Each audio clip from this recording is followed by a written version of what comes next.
There are 3 mistakes genealogists make when they're researching in Pennsylvania. In this video, I'll teach you what those are so you can avoid those same traps.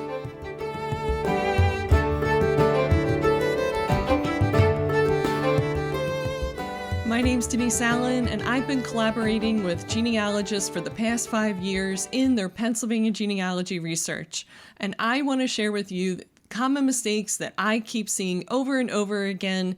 They're pitfalls that happen in the research, and I want to make sure that you don't fall into those same pits while you're doing your Pennsylvania genealogy research. Mistake number 1, and this is by far the most common mistake, not researching at the county level.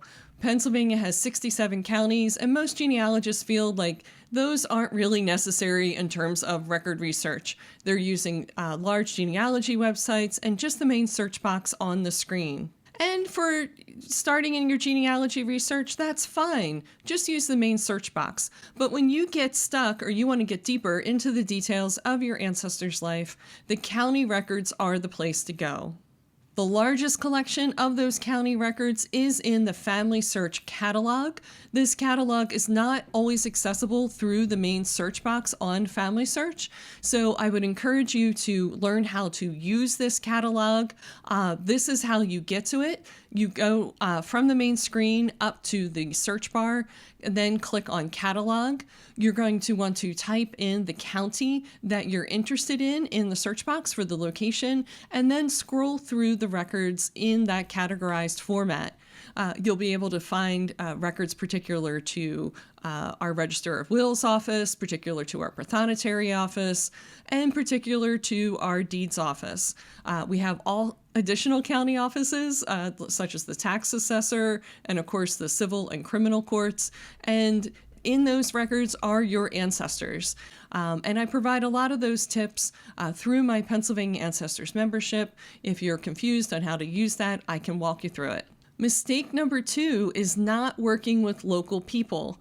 So Pennsylvania, again, 67 counties, but also almost 350 years of history. We are a huge state with a deep, rich history, and people tend to just gloss over this when they're doing their genealogy research here.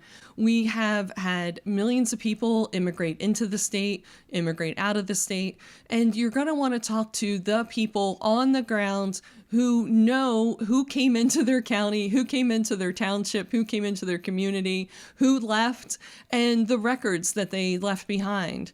We have over 800 places across the state where we've stored these records. I've collected all these places in my book, Archives of Pennsylvania. This book is available on Amazon. It's an incredibly reasonable price. I would encourage you, if you're doing Pennsylvania research and you're looking for unique records on your ancestors, or you're trying to break down a brick wall, to check this book out. I've got the archives in this book grouped by both regions where they are within the state, and by the type of archive that it is. So we have colleges and universities that have a lot of records on the people that lived here. We also have our courthouses, our local genealogical and historical societies, as well as religious organizations. So they're all places where you're going to find records on your ancestors, and the way you would access them varies by organization, and I give you guidance in the book Archives of Pennsylvania. Now, mistake number 3 that genealogists make in terms of doing their research, this isn't particular to Pennsylvania, this is no matter where you're researching, and that mistake is not writing things down. So this is a huge issue for most genealogy researchers. They keep everything on these online family trees and connect records, which is fantastic, but they're not taking extensive notes or sharing those notes with their friends and family. I know this is advice that comes out a lot when it comes to genealogy research, but recording your research in a research log is beneficial both for you now and your future self, who is going to come back and look at this research and wonder where you left off or what you discovered, and you don't want to repeat it all over again. We're all limited in our time and availability. I have come up with a research log in a product called Notion. I love Notion. It helps keep me organized, and it's in fact what I use to plan these podcast episodes, as well as compose all the blog posts and articles that I post on PAancestors.com. So if you want my research log in Notion, I actually give it out for free. I consider it so necessary for genealogists, I don't even charge you for it. You have the option to pay what you wish for a download, and the link is in the show notes for that research log. And within the research log is a video to show you how to use it. If you don't like using Notion, and I do have a review there of someone who just did not like it, that's totally fine. Use an Excel spreadsheet, use a Word document, use whatever works for you.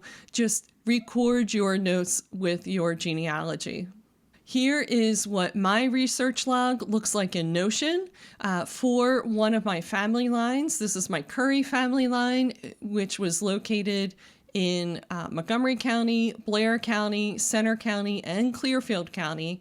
And I'm currently working on figuring out the ancestor for Robinson Robert Curry, who was born about 1826 in Clearfield County. There doesn't seem to be any direct ties to any of the other Curry families that live in that county, but this has been a problem I've been working on for a little while.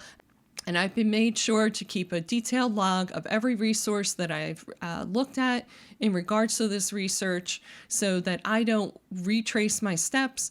And it's also allowed me to make connections across different resources and to note which names keep coming up often. And the number one thing I'll be featuring in upcoming videos on my YouTube channel is on how to write family history. I believe everyone should start writing their family history today if they haven't started, and I'll be including tips and strategies with that through something that I call Chronicle Makers. I've been writing about it on my Substack called Chronicle Makers.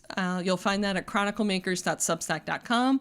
The link is in the show notes if you want to follow along and start writing your family history. And I hope to motivate you and inspire you to start doing that now in 2024, again, on my YouTube channel. So this is Denise Allen again with PA Ancestors and Chronicle Makers, and I look forward to hearing about your discoveries of your ancestors.